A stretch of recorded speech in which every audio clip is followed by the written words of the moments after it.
Hello guys, this is me Akash sir warmly welcomes you all to the Tuition Point, जहां आप सीखने वाले हो इकोनॉमिक्स, वो भी बहुत आसानी से। तो बच्चों, आज का जो चैप्टर है वो बहुत ही ज्यादा बेसिक चैप्टर है फ्रॉम माइक्रो इकोनॉमिक्स। चैप्टर का नाम है इंट्रोडक्शन। देखो बच्चों, कोई भी चीज सीखने से पहले सबसे पहले हमें उसकी बेसिक्स पता होने चाहिए, राइट। तो आज हमें माइक्रो इकोनॉमिक्स के बेसिक्स कॉन्सेप्ट्स को पढ़ना है कि माइक्रो इकोनॉमिक्स होती क्या है, राइट। इकोनॉमिक्स कितने टाइप्स की है, तो हम एक छोटे छोटे कॉन्सेप्ट्स को आज बिल्ड करेंगे ताकि हम माइक्रो इकोनॉमिक्स की फाउंडेशन को रेडी कर सके। आई होप आपकी जर्नी इकोनॉमिक्स की मेरे साथ स्मूदर बनी रहे। तो लेट्स स्टार्ट। देखो बच्चों, सबसे पहले समझेंगे कि माइक्रो इकोनॉमिक्स है क्या। देखो, अगर किसी भी वर्ड के आगे वर्ड लगा हो माइक्रो, तो इट मीन्स क्या है कि हम उसके स्मॉलर वर्जन को पढ़ने वाले हैं। माइक्रो इकोनॉमिक्स मतलब ऐसी इकोनॉमिक्स जो हमें इंडिविजुअल्स के बारे में बताती है, राइट। तो आज हम सीखेंगे कि भाई इकोनॉमिक्स क्या होती है। देखो, इकोनॉमिक्स जो है वो एक तरीके की सोशल साइंस है जिसके अंदर हम क्या करते हैं, स्कार्स रिसोर्सेज को इस्तेमाल करते हैं और अपनी नीड्स को सेटिस्फाई करते हैं। तो देखो बच्चों, जो ट्रू सेंस में अब हमें इकोनॉमिक्स पढ़नी है, जो जहां से ये चैप्टर स्टार्ट होता है, उस चैप्टर का नाम है इंट्रोडक्शन। और चैप्टर जो हमें शुरू करना है, सबसे पहले हमें चैप्टर में पढ़ना है कि भाई इकोनॉमी क्या होती है। क्या होती है इकोनॉमी, क्या होती है। अब जैसे फॉर एग्जाम्पल मैं आपसे क्वेश्चन पूछता हूँ कि भाई ये बताओ इकोनॉमी क्या होती है, तो बच्चे जवाब देंगे सर इकोनॉमी जीडीपी होती है, इकोनॉमी पर कैपिटा इनकम होती है। लेकिन बच्चों, इकोनॉमी होती क्या है, मैं आपसे ये पूछना चाहता हूँ। तो देखो बच्चों, इकोनॉमी क्या है। इकोनॉमी एक सिस्टम है जो क्या करती है, जो आपको जॉब प्रोवाइड करती है, जिससे आप अपनी लाइवलीहुड को अर्न कर पाते हो। इसी को क्या बोलते हैं, इकोनॉमी। देखो, जैसे तुम्हें पता होगा, अगर मैं तुमसे ये सवाल पूछूं कि एक बात बताओ मुझे, इंडिया की इकोनॉमी अच्छी है या बेकार, राइट। तो आप बोलोगे सर एवरेज एवरेज इकोनॉमी है इंडिया की, राइट। अब मैं बोल रहा हूँ यूएसए की इकोनॉमी कैसी है, तो आप बोलोगे सर यूएसए की इकोनॉमी बहुत अच्छी इकोनॉमी है। ऑस्ट्रेलिया की इकोनॉमी कैसी है, एक अच्छी इकोनॉमी है। तो इट मीन्स क्या है कि वहां की इकोनॉमी ज्यादा से ज्यादा जॉब प्रोवाइड करती है लोगों को, जिसकी वजह से उनके पास रिसोर्सेज आते हैं और वो अपने लाइवलीहुड को बहुत अच्छे से मैनेज कर पाते हैं। इसी को हम क्या बोलते हैं, इसी को हम इकोनॉमी बोलते हैं। क्या बोलते हैं, इकोनॉमी। तो आओ बच्चों पढ़ते हैं कि भाई इकोनॉमी होती क्या। देखो, इकोनॉमी क्या है बच्चों, इकोनॉमी इज अ सिस्टम। ठीक है, इकोनॉमी क्या है, इकोनॉमी एक सिस्टम है। कैसा सिस्टम, एलविश भाई का सिस्टम है बच्चों, सिस्टम है इकोनॉमी। तो economy is a system which provides people the means to work and earn a living, right. तो इकोनॉमी क्या है, इकोनॉमी वो सिस्टम है जो बच्चों लोगों को क्या प्रोवाइड करती है, लोगों को मीन्स टू वर्क यानी काम करने का जरिया प्रोवाइड करती है और उन्हें उनकी लिविंग अर्न करने में हेल्प करती है, राइट। इसका मतलब क्या है, इसका मतलब यह है कि अगर मैं बोलूं कि भाई अमेरिकन इकोनॉमी बहुत स्ट्रांग है, तो इसका मतलब ये है कि भाई अमेरिकन इकोनॉमी में कोई भी बंदा वेला नहीं बैठा होगा, राइट। मैं क्या कह रहा हूँ, यहाँ पे इंडिया में क्या है, इंडिया में बहुत सारे लोग तुम्हें वेले दिखाई देंगे, वेले इन द सेंस अनएम्प्लॉयड है। तो हमारी इकोनॉमी उन्हें काम प्रोवाइड नहीं कर पा रही। अगर हमारी इकोनॉमी उन्हें आसानी से काम प्रोवाइड करेगी, तो उनके पास भी रिसोर्सेज होंगे, वो अपनी नीड्स को सेटिस्फाई कर पाएंगे और इकोनॉमी बहुत अच्छे से रन करेगी, राइट। तो इकोनॉमी क्या है, economy is a system which provide means to work and helps us to earn a living, जो हमें लिविंग अर्न करने में हेल्प करती है, यानी हमें पैसा कमाने में, अपनी दिनचर्या जीने में हेल्प करती है, दो टाइम की रोटी कमाने में हेल्प करती है, उसे हम क्या बोलते हैं, इकोनॉमी। अब देखते हैं बच्चों इकोनॉमी कितने टाइप की होती है। तो बच्चों हमारे पास दो तरीके की इकोनॉमी होती है। पहली इकोनॉमी है हमारे पास ओपन इकोनॉमी और एक है हमारे पास क्लोज इकोनॉमी। तो इसे इस तरीके से समझने की कोशिश करते हैं। जैसे मैं बोल रहा हूँ कि यार मेरी जो पर्सनैलिटी है वो बहुत ओपन है, इट मीन्स क्या है, मैं बहुत एक्सट्रोवर्ट हूँ, मैं किसी से भी बहुत आराम से इजीली बात कर पाता हूँ। लेकिन मैं कह रहा हूँ कि एक बच्चा यहाँ पे बैठा हुआ है बहुत इंट्रोवर्ट है, इट मीन्स क्या है कि वो क्लोज है। क्लोज मतलब बहुत रिजर्व्ड है, वो हर किसी से बात नहीं करता। तो इकोनॉमिक्स में इसे कैसे रिलेट करेंगे, आओ देखते हैं। देखो बच्चों, open economy is an economy which has economic relation with rest of the world. ऐसी इकोनॉमी यानी ऐसा देश जिसके दूसरे देशों के साथ इकोनॉमिक रिलेशन होगी, उसे हम क्या बोलेंगे, ओपन इकोनॉमी। और अगर मैं बात करूं क्लोज इकोनॉमी की, तो क्लोज इकोनॉमी क्या होती है बच्चों, ऐसी economy which has no interaction और economic relation with rest of the world. वो क्या है, वो अपने आप में ही सस्टेन कर लेती है, उसको किसी भी देश की जरूरत नहीं है, ना वो किसी देश के साथ ट्रेड करती है, ना वो किसी कंट्री के साथ ट्रेड को स्टेब्लिश करने की कोशिश करती है, यानी किसी भी कंट्री के साथ उसके इकोनॉमिक रिलेशन नहीं है। वो कंट्री जो है आइसोलेशन में काम करना पसंद करती है, राइट। ठीक है, देखो बच्चों, आज का जो वर्ल्ड है वो है ग्लोबलाइज वर्ल्ड। तो ऐसा हार्डली कोई नेशन होगा जो दूसरे नेशन के साथ ट्रेड ना करता हो। तो ओपन इकोनॉमी क्या है, open economy is an economy which has economy which has economic relation with rest of the world, with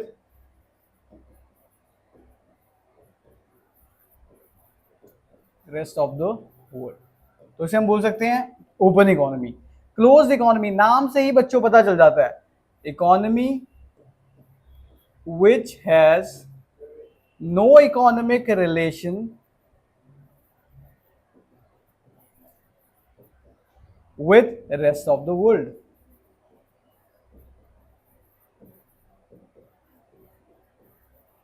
right, जैसे मैं बोलूं यार इंडियन इकोनॉमी कैसी इकोनॉमी है, तो इंडिया की इकोनॉमी एक ओपन इकोनॉमी है।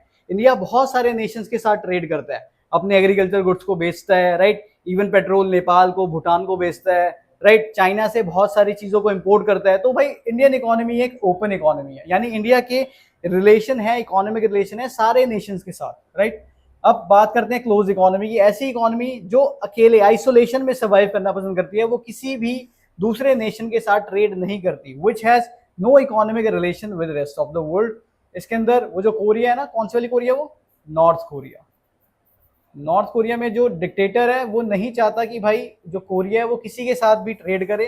तो आप उस एग्जाम्पल को यूज कर सकते हो कि भाई वहां पर जो नॉर्थ कोरिया है वो किसी दूसरी कंट्री के साथ ट्रेड नहीं करती है, वो अपने आप में ही सस्टेन है, यानी वो अपने आप में ही काम कर लेती है। लेकिन बच्चों सच्चाई ये है कि आज की टाइम में, आज के एरा में ऐसी कोई भी कंट्री नहीं है जिसे दूसरी कंट्री की नीड या फिर हेल्प की जरूरत नहीं पड़ती, राइट। क्योंकि कोई भी कंट्री ऐसी नहीं है जो सेल्फ सस्टेन हो, उसे कुछ किसी ना किसी चीजों के लिए तो कहीं ना कहीं डिपेंड होना ही पड़ेगा, राइट। अगर हम बात करें इंडिया, तो इंडिया के पास बहुत सारे रिसोर्सेज हैं, लेकिन अगर हम बात करें क्रूड ऑयल की, तो क्रूड ऑयल इंडिया के पास इतने सारे नहीं है, तो इसीलिए उसे क्या करना पड़ता है भाई, गल्फ कंट्रीज के साथ, रशिया के साथ, यूएस के ऊपर थोड़ा सा डिपेंड होना पड़ता है, ताकि वो वहां से इंपोर्ट कर सके पेट्रोल, डीजल, यानी crude oil. Got it? I hope यहां तक आपको क्लियर होगा। चलो अब पढ़ते हैं स्कार्सिटी। तो बच्चों स्कार्सिटी की वजह से ही इकोनॉमिक्स का बर्थ हुआ है। अगर स्कार्सिटी नहीं होती तो इकोनॉमिक्स भी नहीं होती, क्योंकि इकोनॉमिक्स में हमें स्कार्स रिसोर्सेज को इस्तेमाल करना है। स्कार्स मतलब ऐसी रिसोर्सेज जो बहुत ही लिमिटेड क्वांटिटी में अवेलेबल है, राइट। तो उसे हम क्या बोलते हैं, स्कार्सिटी। स्कार्सिटी का अगर मैं मतलब बताऊं तो स्कार्सिटी का मतलब होता है कमी, राइट। अगर किसी भी चीज की कमी है तो मैं बोल सकता हूँ स्कार्सिटी। जैसे इंडिया में स्कार्सिटी ऑफ वाटर, वाटर की स्कार्सिटी है, हाँ है, बहुत सारे ऐसी जगहें हैं जहां पर पानी की कमी है, राइट। तो उसको हम क्या बोलते हैं, स्कार्सिटी बोलते हैं बच्चों, राइट। स्कार्सिटी की अगर मुझे डेफिनेशन लिखनी हो तो मैं क्या लिखूंगा, मैं लिखूंगा limitation of supply with respect to demand. क्या लिखूंगा, लिमिटेशन ऑफ सप्लाई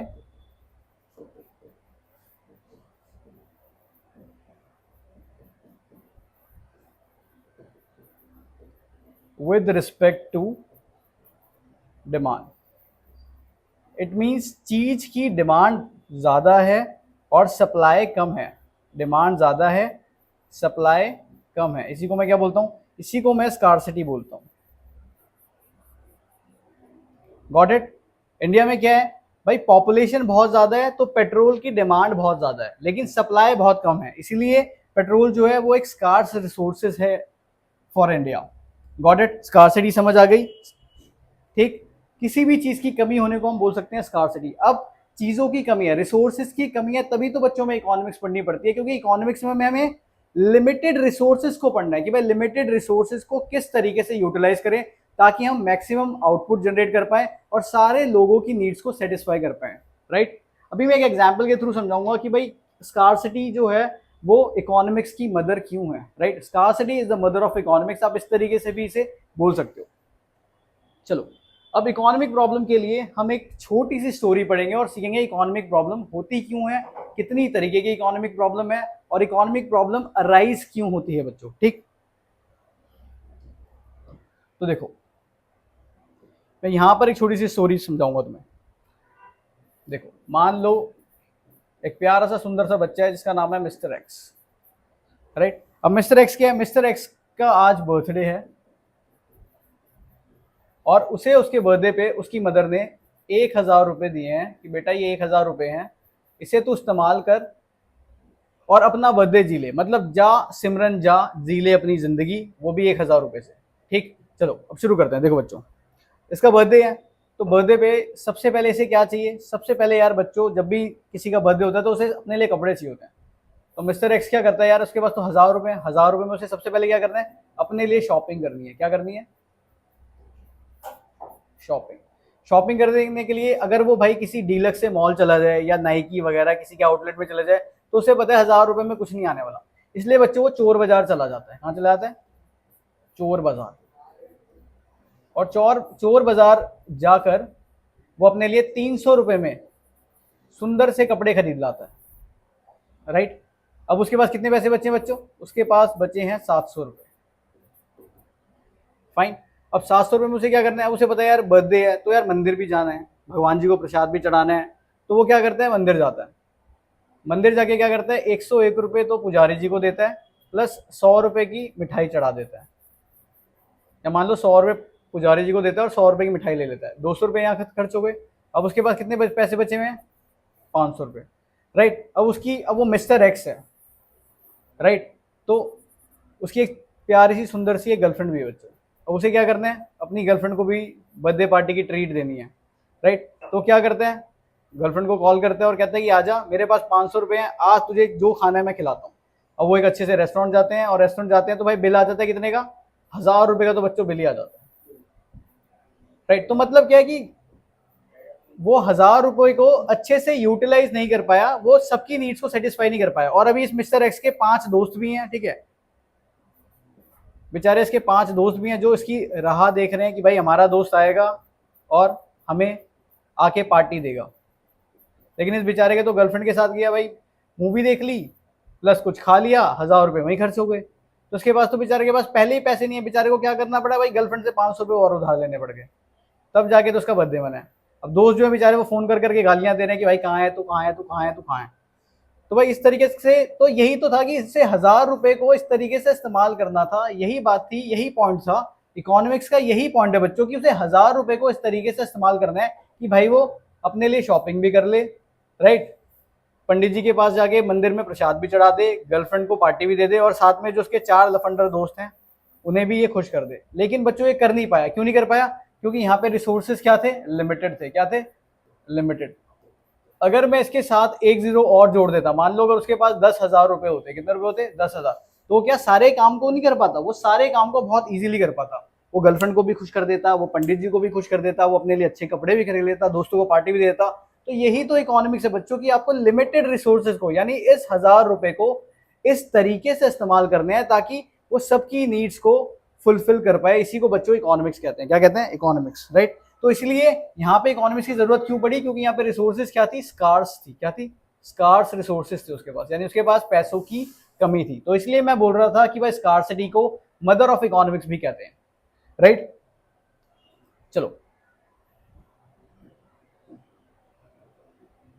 अब देखो, अब सीखते हैं कि भाई इकोनॉमिक प्रॉब्लम जो है, इकोनॉमिक प्रॉब्लम किस रीजन की वजह से आती है। तो उसके 3 मेन रीजन है बच्चों। कितने रीजन है?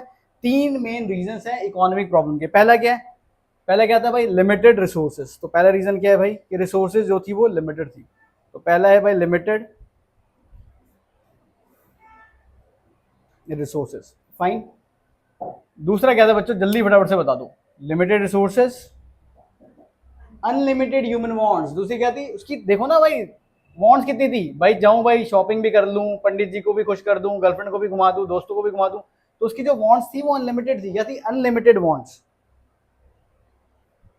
तो दूसरा रीजन होता है बच्चों अनलिमिटेड वांट्स, की ह्यूमन की जो वांट्स है वो अनलिमिटेड है। अगर उसके पास 10,000 रुपए होते, राइट, तो वो ये सारी नीड्स को सेटिस्फाई कर लेता, लेकिन फिर कुछ और नीड्स आ जाती।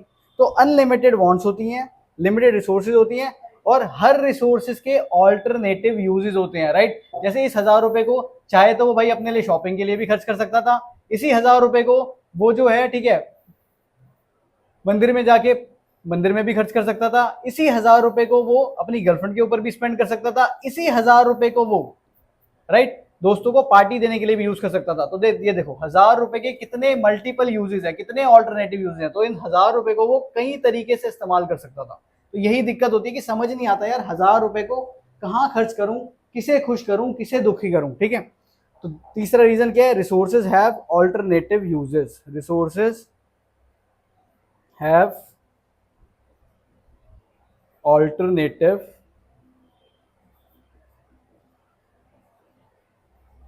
Uses, right. तो यही है, रिसोर्सेज हैव ऑल्टरनेटिव यूजेस। तो इस तरीके से, ठीक है, इकोनॉमिक प्रॉब्लम के यही मेन कॉजेज हैं भाई, जिसकी वजह से इकोनॉमिक प्रॉब्लम जो है वो हमारी लाइफ में आती है, क्योंकि लिमिटेड रिसोर्सेज है बच्चों, राइट, उसके बाद अनलिमिटेड ह्यूमन वांट्स है, ह्यूमन वांट्स अनलिमिटेड है, जितनी मर्जी ह्यूमन वांट्स आ जाएगी, एक वांट सेटिस्फाई होगी दूसरी एमर्ज हो जाएगी। और तीसरा रिसोर्सेज के ऑल्टरनेटिव यूजेस हैं, उसे इसी 1000 रुपए को इस्तेमाल करना था, वो चाहे जैसे मर्जी इन 1000 रुपए को इस्तेमाल कर सकता था, कोई दिक्कत या परेशानी वाली बात नहीं थी। लेकिन दिक्कत यहाँ पर मेन जो प्रॉब्लम थी वो यही थी कि उसे डिसाइड करना था, राइट, सोसाइटी को ये डिसाइड करना था कि how society will use this 1000 rupees to satisfy each and every one's want, कि भाई किस तरीके से वो सबकी वांट को सेटिस्फाई कर पाए। इसी को क्या बोलते हैं बच्चों, इकोनॉमिक्स बोलते हैं। क्या बोलते हैं, इकोनॉमिक्स, राइट। तो देखो अगर इसे थोड़ी सी इकोनॉमिक्स आती तो ये 1000 रुपए में सबको खुश कर सकता था, राइट। और कर दूं 1000 रुपए में सबको खुश, चलो भाई कर देते हैं, चलो भाई 1000 रुपए में खुश करते हैं, चलो सबको। आहा, देखो वही मिस्टर एक्स है, आज इसके पास कितने बच्चों, वही मम्मी ने कितने दिए, 1000 रुपए। क्या बोला, जा बेटे जी ले अपनी जिंदगी, कर ले पार्टी 1000 रुपए में। सबसे पहले इसे क्या करना था, इसे अपने लिए शॉपिंग करनी थी। क्या करनी थी, शॉपिंग। तो जो इसने करा मैं भी वही करता, चोर बाजार जाता और वहां से ट्राउजर सेम पहन लेता, एक टी शर्ट ले लेता। तो टी शर्ट मुश्किल से 250 रुपीज की इसकी चोर बाजार से एक बढ़िया सी टी शर्ट आ जाती, एक दिन के लिए तो एटलीस्ट चल जाती, ठीक। फिर ये करता, इसके पास बचे थे 750 रुपए, फिर ये मंदिर जाता, राइट। मंदिर में क्या करता, 50 रुपीज पंडित जी को देता और 20 रुपए की बच्चों बूंदी चढ़ा देता, ठीक। अब इसके पास कितने पैसे बचते,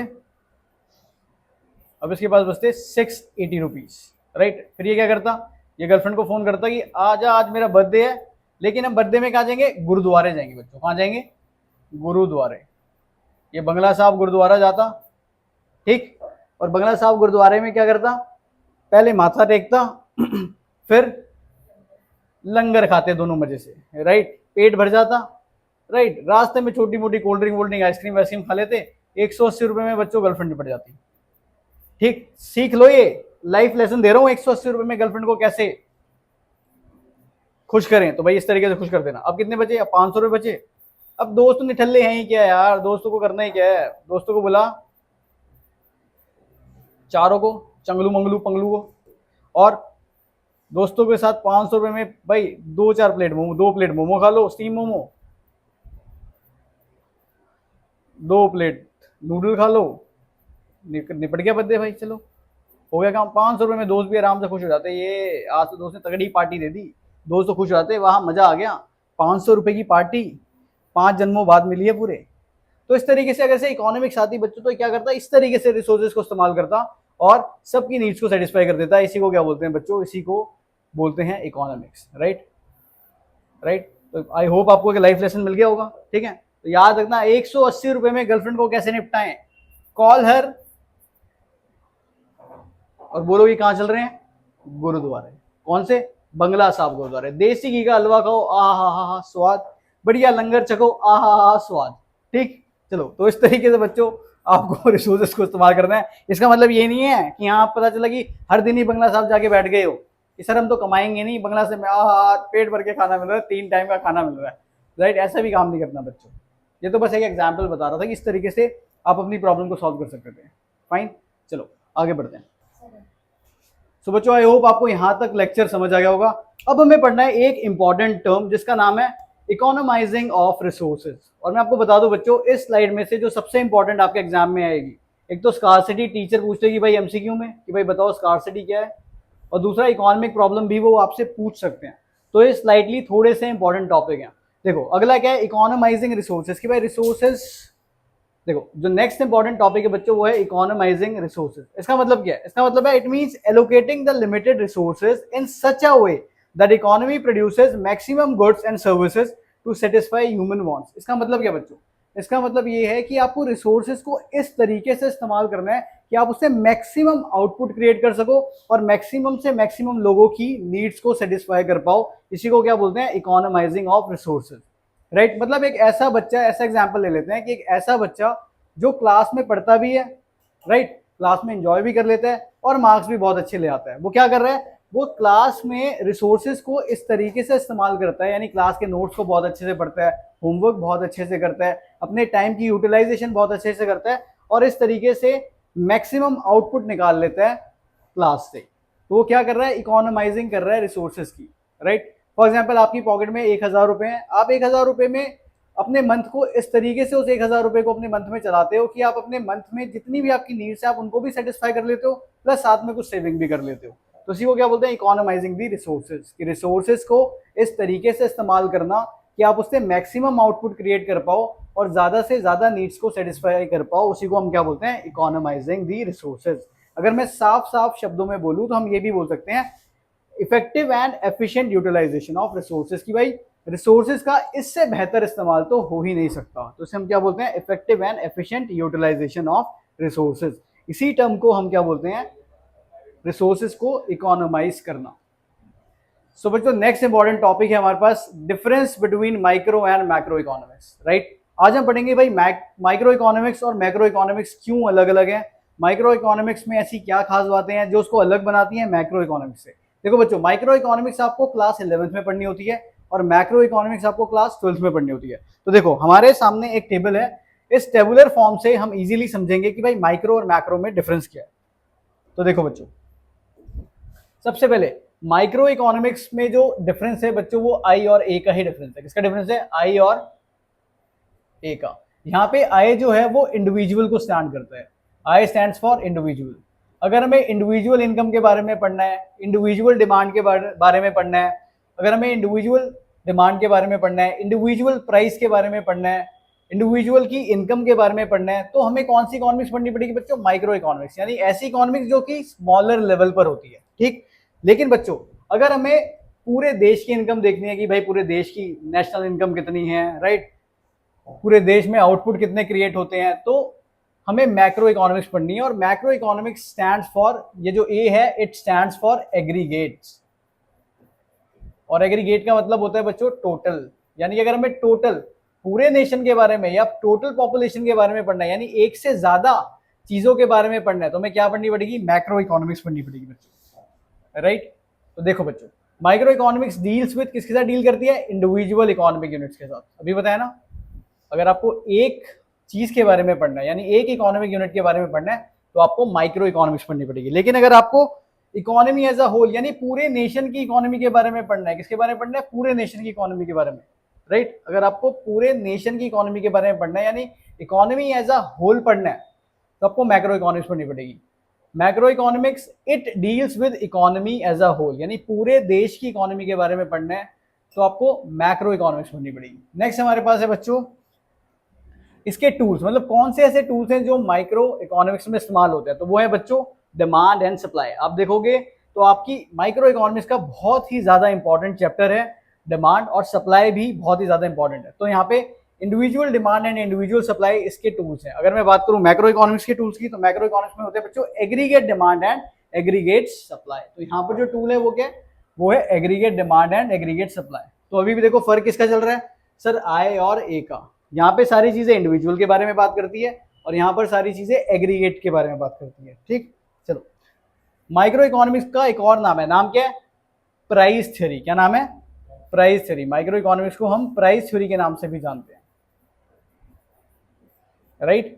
क्यों, क्योंकि इसका काम क्या है, इसका एम है to determine price of a commodity, right. तो एम भी बच्चों भी पढ़ लेते हैं, इसका एम क्या है, इसका एम है to determine price of a commodity. Microeconomics is concerned with price determination by a firm. लेकिन किसका प्राइस डिटर्मिनेशन, एक चीज का प्राइस डिटर्मिनेशन। जो काम है बच्चों वही नाम है, नाम क्या है, प्राइस थ्योरी। और एम क्या है, to determine price of an individual product और कॉमोडिटी, ठीक है। अब यहाँ पे देखो, यहाँ पे देखेंगे, it is also known as, नाम क्या है इसका, नाम है इसका इनकम एंड एम्प्लॉयमेंट थ्योरी। क्या नाम है, इनकम एंड एम्प्लॉयमेंट थ्योरी। तो अभी बताया था जैसा नाम वैसा काम। तो काम क्या है, to determine income and employment of a nation, यही इसका एम है। It is concern with determination of price of the economy as a whole. और आप इसको ये भी लिख सकते हो, इट एम्स टू डिटरमाइन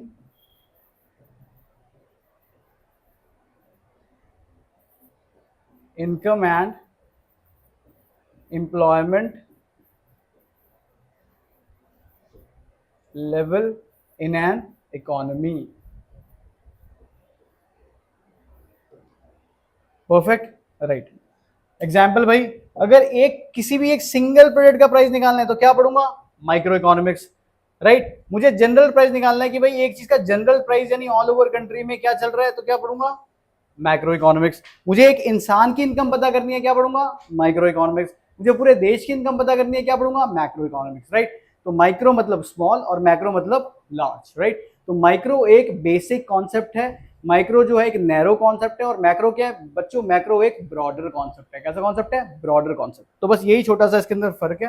कब चलो, आई होप आपको यहां तक क्लियर है। तो प्लीज यहाँ का एक और स्क्रीनशॉट ले लो और फिर उसके बाद हम पढ़ते हैं नेक्स्ट टॉपिक को।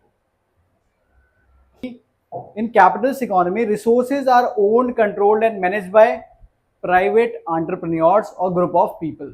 ठीक, अगर मैं बात करूं सोशलिस्ट की, तो here resources are owned, operated and managed और even controlled by government, right? दूसरा हम पढ़ सकते हैं कि भाई इनका एम क्या है। तो याद रखना, कैपिटलिस्ट इकोनॉमी का एम होता है profit generation. Its aim is to generate maximum profit.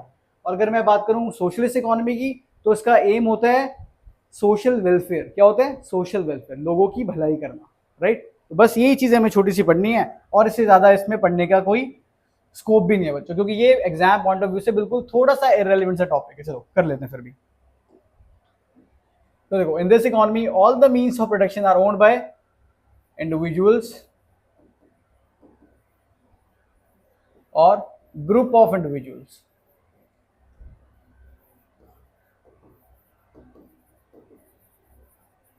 और अगर मैं यहां पर बात करूं, तो यहां पर all the means of production are owned by government.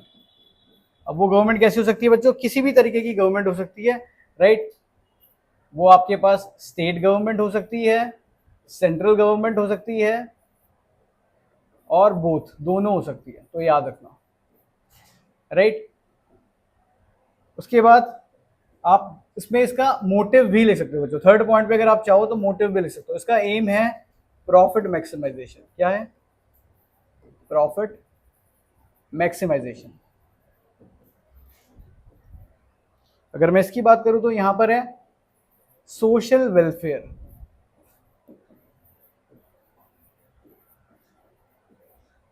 अब देखो, इस इकोनॉमी को कौन मैनेज करता है? गवर्नमेंट। तो गवर्नमेंट का दूसरा नाम क्या है? Central authority. तो इसी से ये पॉइंट अराइज होता है। इस पॉइंट में क्या लिखा है? In this economy all the central problems are solve by. यहाँ पर देश में कौन दिक्कतें सॉल्व करता है? गवर्नमेंट करती है। और गवर्नमेंट का दूसरा नाम क्या है? Central planning authority. तो यहाँ पर जितनी भी इकोनॉमिक प्रॉब्लम्स हैं उनको कौन सॉल्व करता है? गवर्नमेंट सॉल्व करती है। और गवर्नमेंट का दूसरा नाम क्या है? Central planning authority, right. अगर हम यहाँ पर बात करें तो यहाँ पर सेंट्रल प्रॉब्लम्स को कौन सॉल्व करता है? यहाँ पर सेंट्रल प्रॉब्लम्स को सॉल्व करता है market forces of demand and supply. यानी यहाँ पे इकोनॉमिक्स लगती है बच्चों। क्या लगती है? इकोनॉमिक्स, ठीक। यहाँ पे प्राइस मैकेनिज्म लगता है। और प्राइस मैकेनिज्म कैसे निकलता है? अगर किसी भी चीज का मुझे प्राइस निकालना है, जैसे यहाँ पर मुझे किसी भी चीज का प्राइस फाइंड आउट करना है, तो यहाँ पे गवर्नमेंट फिक्स कर देगी। क्या फिक्स कर देगी?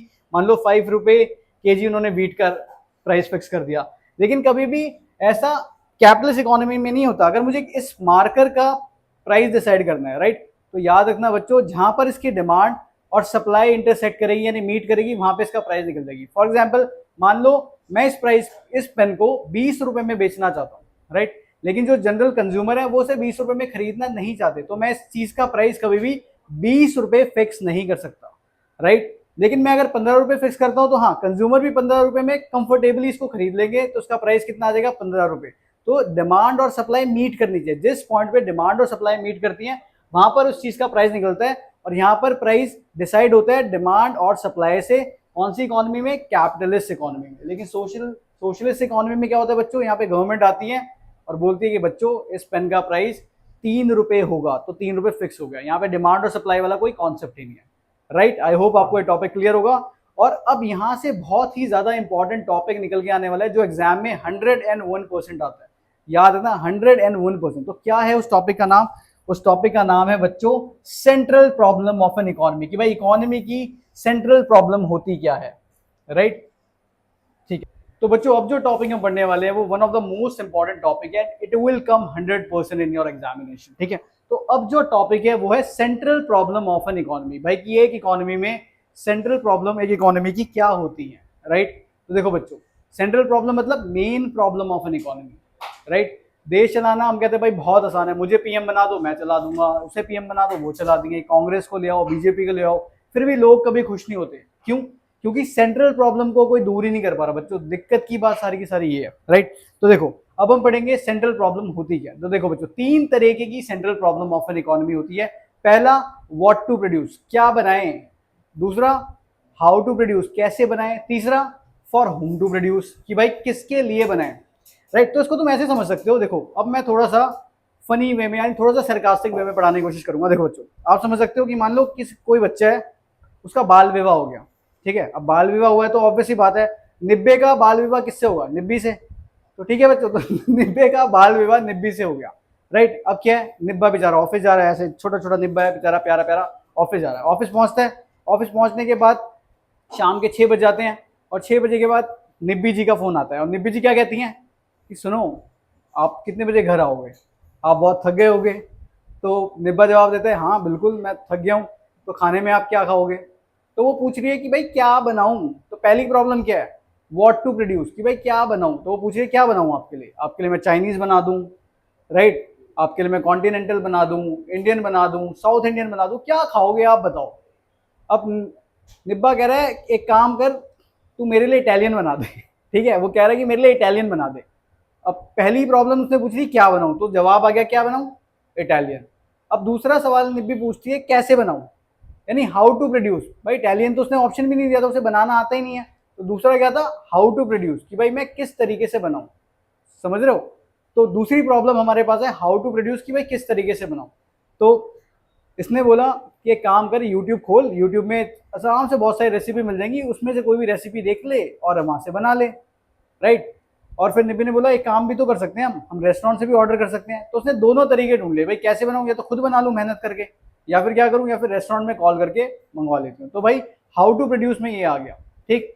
अब वो कह रही है कि भाई फॉर हुम टू प्रोड्यूस, कि भाई किसके लिए बनाऊं। वो बोले तुम तो इटालियन खा लोगे, लेकिन ससुर जी तो बड़े गुस्से वाले हैं, ससुर जी खाएंगे नहीं। वो कहे क्या पिज्जा पुज्जा बना दिया, पिज्जा खाते हैं डिनर में, मैदा मैदा मैदा। ठीक है, तो अब तीसरी दिक्कत वाली बात यही आ रही है कि तीसरी दिक्कत में वो ये कह रही है कि फॉर हुम टू, किसके लिए बनाऊं। भाई पिज्जा बनाऊं इटालियन तो आपके लिए बनाऊं, सासू माँ के लिए ना बनाऊं, ठीक है, आपके लिए बनाऊं, फिर सासू माँ और ससुर जी क्या खाएंगे, उनके लिए क्या बनाऊं। तो यही तीन बच्चों प्रॉब्लम है, क्या है, क्या बनाऊं, कैसे बनाऊं, और किसके लिए बनाऊं। ठीक है, what to produce, how to produce and for whom to produce. ठीक है, तो इसे याद रखना कि निब्बा निब्बी की स्टोरी से क्या बनाऊं, कैसे बनाऊं और किसके लिए बनाऊं। तो अब जो प्रॉब्लम है हमारे पास वो यही प्रॉब्लम है, what to produce, how to produce and for whom to produce. तो आओ बच्चों इसको देखते हैं कि भाई किस तरीके से एग्जाम में इसको लिखना है। तो पहली प्रॉब्लम है central problem of an economy.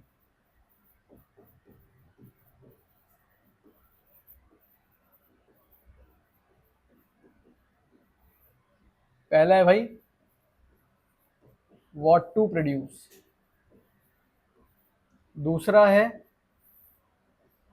How to produce, कि भाई कैसे बनाऊं, और तीसरा कि भाई किसके लिए बनाऊं, तो for whom to produce.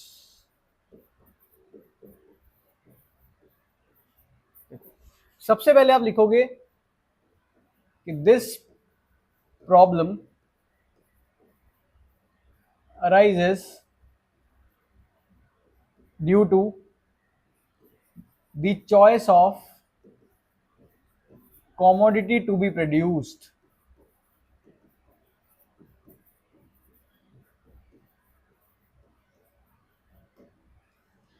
Right. और इसे अंडरलाइन कर लो बच्चों।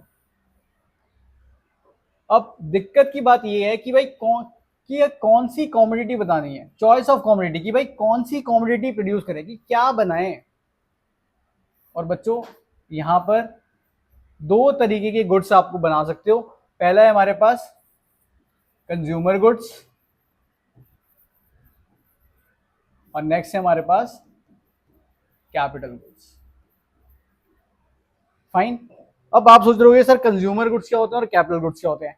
ऐसे गुड्स जो लोगों की नीड को सेटिस्फाई करते हैं उन्हें हम क्या बोलते हैं, कंज्यूमर गुड्स। और कैपिटल गुड्स ऐसे गुड्स बच्चों जो कंज्यूमर की नीड्स को इनडायरेक्टली सेटिस्फाई करते हैं। यानी कि अगर फॉर एग्जांपल मैं बिस्किट बना रहा हूं, मैं ब्रेड बना रहा हूं, मैं राइस बना रहा हूं, तो कौन से गुड्स हैं, कंज्यूमर गुड्स। लेकिन अगर मैं राइस को ग्राइंड करने के लिए कोई मशीन बना रहा हूं तो मशीन क्या है? Capital goods. मैं टैंक्स बना रहा हूं तो कौन से गुड्स हैं? Capital goods.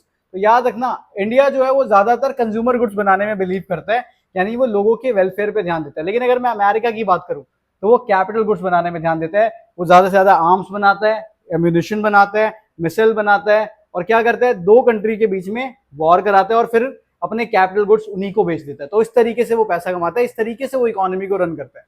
लेकिन ऑन दी अदर हैंड अगर मैं इंडिया की बात करूं तो इंडिया एग्रीकल्चर गुड्स ज्यादा बनाता है, और जो कि एक कंज्यूमर गुड्स है। तो कंज्यूमर गुड्स कौन से होते हैं?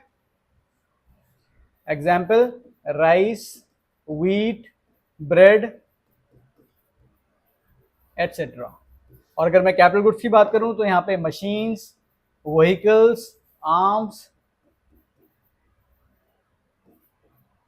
तो ये हो गए आपके कैपिटल गुड्स। तो ये आपको डिसाइड करना है कि आपका देश भारत यानी इंडिया क्या बनाएगा, वो कंज्यूमर गुड्स बनाए या फिर वो कैपिटल गुड्स बनाए। ठीक, चलो अब सवाल उठता है कि भाई हमने डिसाइड तो कर लिया कि भाई क्या बनाना है, लेकिन उसे बनाए कैसे? टेक्निक। अगर टेक्निक की दिक्कत है तो वो किस में आ जाएगी? हाउ टू प्रोड्यूस में आ जाएगी बच्चों। किस में आ जाएगी?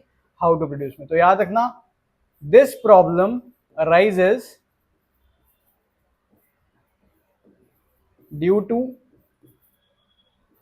choice of technique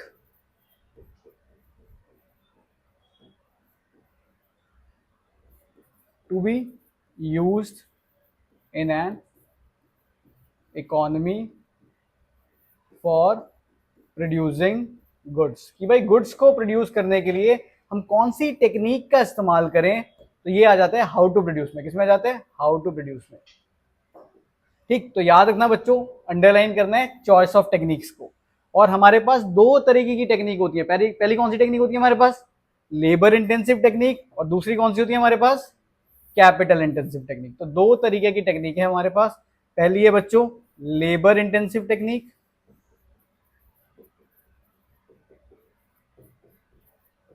और दूसरी है capital intensive technique.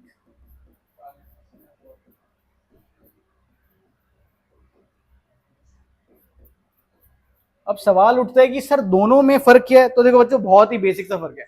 Labour intensive technique का मतलब होता है ऐसी टेक्निक जिसके अंदर लेबर का इस्तेमाल ज्यादा होता है और मशीन्स का इस्तेमाल कम होता है। जैसे अगर हम इंडिया की बात करें तो इंडिया में क्या है? टेक्नोलॉजी इतनी ज्यादा डेवलप नहीं है, तो यहाँ पे लोग लेबर को ज्यादा प्रायोरिटी देते हैं और मशीन्स को कम प्रायोरिटी देते हैं। आप देखोगे घर कैसे बनते हैं यहाँ पे? लेबर की हेल्प से। लेकिन अगर आप बाहर चले जाओगे तो बाहर मशीन्स का ज्यादा यूज होता है और लेबर का कम इस्तेमाल होता है। राइट, अब इंडिया जैसे देश के अंदर पॉपुलेशन बहुत ज्यादा है बच्चों, तो लेबर को इस्तेमाल करना पड़ेगा। फाइन, अगर आप लेबर को इस्तेमाल नहीं करोगे, मशीन्स को इस्तेमाल करोगे, तो वही है लेबर का काम, फिर लेबर के पास काम ही नहीं रहेगा और लेबर कैसी घूमेगी? अनएम्प्लॉयड। लेकिन जहां पर भी जो भी डेवलप्ड नेशंस हैं वो किसे इस्तेमाल करते हैं? कैपिटल इंटेंसिव टेक्निक्स को। कैपिटल इंटेंसिव टेक्निक क्या होती है? Use of more machines and less labour. यहाँ पे मशीन्स यानी टेक्नोलॉजी का ज्यादा इस्तेमाल किया जाता है और लेबर का कम इस्तेमाल किया जाता है। फाइन, तो आपको ये डिसाइड करना था पहले कि क्या बनाए, फिर आपने डिसाइड करा कि भाई कैसे बनाए।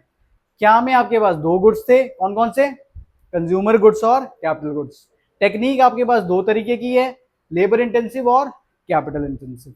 फाइन, और ये एक्सप्लेन भी करना है। लेबर इंटेंसिव में क्या लिखोगे? Use of more labour and less machines. Capital intensive में क्या लिखोगे? Use of more machines and less labour. Fine, अब फॉर होम टू प्रोड्यूस में नेक्स्ट पेज पे समझा देता हूं। टिल देन आप यहां तक इसे नोट कर लो, एक बार इसका स्क्रीनशॉट ले लो, मैं हट जाता हूं। फाइन, चलो। सो बच्चों, अब हमें पढ़ना है लास्ट प्रॉब्लम के बारे में जिसका नाम है फॉर होम टू प्रोड्यूस। कि भाई क्या प्रोड्यूस करें। ठीक है, ये हम पढ़ चुके हैं, कैसे प्रोड्यूस करें हम पढ़ चुके हैं। अब हम पढ़ने वाले हैं किसके लिए प्रोड्यूस करें, फॉर होम टू प्रोड्यूस। देखो बच्चों, यहाँ पे एक बहुत ही सुंदर सी देखो एक ड्राइंग बनी हुई है ना? बनी हुई है ना? देखो बहुत अच्छी पिक्चर बनी हुई है। एक जगह क्या है? एक जगह एक बिजनेस क्लास लोग हैं, आराम से बैठे हुए, आराम से देखो बच्चों वाइन वाइन पी रहा है, आराम से मजे कर रहा है। दूसरी तरफ बेचारे मजदूर लोग हैं, झोपड़ी में बेचारे बैठे हुए हैं। ठीक है, खाना पता नहीं कैसे खाएंगे, कैसे पियेंगे। ठीक है, तो साफ पता लग रहा है कि यहाँ पे सोसाइटी में डिफरेंशिएशन किया हुआ है कि भाई यहाँ पर तो तुम्हारे पास एक रिचर और एक अपर क्लास है और यहाँ पे तुम्हारे पास जो है एक लोअर क्लास है। तो बच्चों अब हमें यही सीखना है इसके अंदर कि फॉर होम टू प्रोड्यूस के अंदर कि भाई हमें इसके अंदर ये सीखना है कि भाई किस कैटेगरी के लिए गुड्स को प्रोड्यूस करें, अमीरों के लिए प्रोड्यूस करें या फिर गरीबों के लिए। राइट, यानी कि this problem arises due to class of customer. Right, जिसके लिए हमें चीजों को बनाना है कि भाई हम अमीर लोगों के लिए चीजों को बनाएं या फिर गरीब लोगों के लिए चीजों के लिए बनाएं। जैसे मारुति है, अगर मैं मारुति की बात करूं तो मारुति गाड़ियां बनाती है, लेकिन वो हमेशा टारगेट करती है मिडिल क्लास को कि भाई इंडिया में मिडिल क्लास लोग ज्यादा है तो हम मिडिल क्लास के लिए चीजों को बनाएंगे। लेकिन on the other hand BMW हो गई, मर्सिडीज हो गई, तो ये क्या करते हैं, ये रिचर सेक्शन को टारगेट करते हैं, यानी ये गुड्स जो बनाते हैं किसके लिए बनाते हैं, रिचर सेक्शन के लिए बनाते हैं। तो हमें ये देखना होगा, ये डिसाइड करना होगा कि भाई which class of customer we want to cater, हम कौन से क्लास ऑफ कस्टमर को केटर करना चाहते हैं, यानी किस क्लास ऑफ कस्टमर को हम सेटिस्फाई करना चाहते हैं, ये हमें बताता है फॉर whom टू प्रोड्यूस। ठीक है, आओ एक बार पढ़ के देख लेते हैं क्या लिखा हुआ है। देखो बच्चों, बहुत ही सिंपल सी चीज लिखी हुई है, this problem refers to the selection of category of people. क्या डिसाइड करना है आपको इसके अंदर, आपको इसके अंदर कैटेगरी ऑफ पीपल डिसाइड करना है कि किन के लिए आपको गुड्स बनाने हैं। Who will ultimately consume the goods, whether to produce for the rich, भाई रिच लोगों के लिए बनाने हैं या फिर पुअर लोगों के लिए बनाने हैं। अब इंडिया के अंदर जो मेजॉरिटी पॉपुलेशन है बच्चों, वो जो है वो पुअर क्लास या फिर मिडिल क्लास में आती है, उससे ऊपर नहीं आती। अगर हम बात करें इंडिया के अंदर 5 या 10% जो लोग हैं वो रिलेटिवली अमीर हैं, और बाकी अगर मैं बात करूं 90% पॉपुलेशन, तो 90% पॉपुलेशन बच्चों गरीब है। तो इंडिया की गवर्नमेंट को डिसाइड करना है कि वो जो चीजें बनाएंगे वो अफोर्डेबल चीजें बनाएंगे, यानी वो लोअर सेक्शन के लिए बनाएंगे, या फिर वो एक्सट्रीमली अल्ट्रा रिच क्लास के लिए महंगी चीजें बनाएंगे। तो ये यहाँ की गवर्नमेंट को डिसाइड करना है कि वो कौन सी चीजें बनाए। फाइन, तो बच्चों यहाँ तक ये टॉपिक हो गया खत्म। ठीक है, और मोस्ट इंपॉर्टेंट टॉपिक है central problem of an economy. I hope आप इस टॉपिक को बहुत अच्छे से पढ़ोगे, एक बार इनके नोट्स बनाने की कोशिश करना घर पे। फाइन, अगले टॉपिक में हम मिलेंगे और वहां पे हम कवर करेंगे PPC कि भाई प्रोडक्शन पॉसिबिलिटी कर्व क्या है, कितने तरीके के कर्व होते हैं, उनकी प्रॉपर्टीज क्या क्या हैं। फाइन, रोटेशन देखेंगे, शिफ्ट्स के बारे में पढ़ेंगे। तो ये सारे टॉपिक्स हम नेक्स्ट वीडियो में कवर करने वाले हैं। Till then bye bye, take care, all the best and please do subscribe to Tuition Point, जहां पे मैं आपके लिए ऐसी अमेजिंग छोटी छोटी वीडियोस लेकर आता रहूंगा। आई होप आपकी जर्नी ऑफ इकोनॉमिक्स मेरे साथ स्मूदर बनी रहे। टिल देन बी हैप्पी, पढ़ते रहो पढ़ते रहो पढ़ते रहो, बाय बाय, चलो।